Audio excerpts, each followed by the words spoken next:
Welcome to the Designing the Row Squarespace store setup series. This is just one video of many where I teach you how to set up your Squarespace store from start to finish.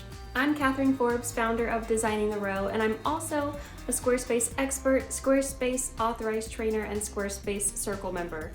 So if you are looking for help building your Squarespace website, you've come to the right place.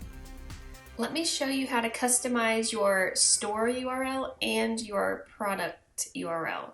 So when you have a store, you want it to be a very clean URL because you want to be able to say musicbizbesties.com/store or musicbizbesties.com/store/necklace, right? And I'm just going to show you how to do that. So since I already had a store on my Music Biz Besties website, when I added this second store, you can see it's calling it store-1. We don't want that. So I'm going to show you how to edit that. Maybe you originally called your store and then change it to shop or whatever, and now you need to change the URL as well. All you have to do is click into this little settings icon right here, and this pop-up will show up, and you can see your URL slug here. So I'm just going to rename it to shop and hit save. And now you can see the Squarespace is just the edit mode, but the URL will be musicbizbesties.com/shop. So when I just go to that,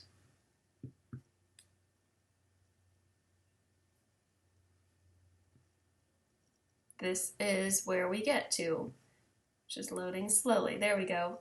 And when I click into this product, it's shop/necklace, which is what I want. But if you have made your product and decide now that you want to change the URL of it, just come into your product page, click edit, and then we're just going to jump over to this options tab here, and this is where your product URL lives. So maybe your product has a long name and it just automatically added that right here, and you want to change that. Just backspace and delete and type in whatever you want it to be, and that is all you have to do. Hit save and you are good to go. If this video tutorial was helpful, please subscribe to my channel, like this video, and if you have any further questions, you can leave them for me in the comments. And as this is a series, I will leave the next video for you right here. And don't forget that over at designingtherow.com, I have more tips and resources on how you can build and grow your online presence.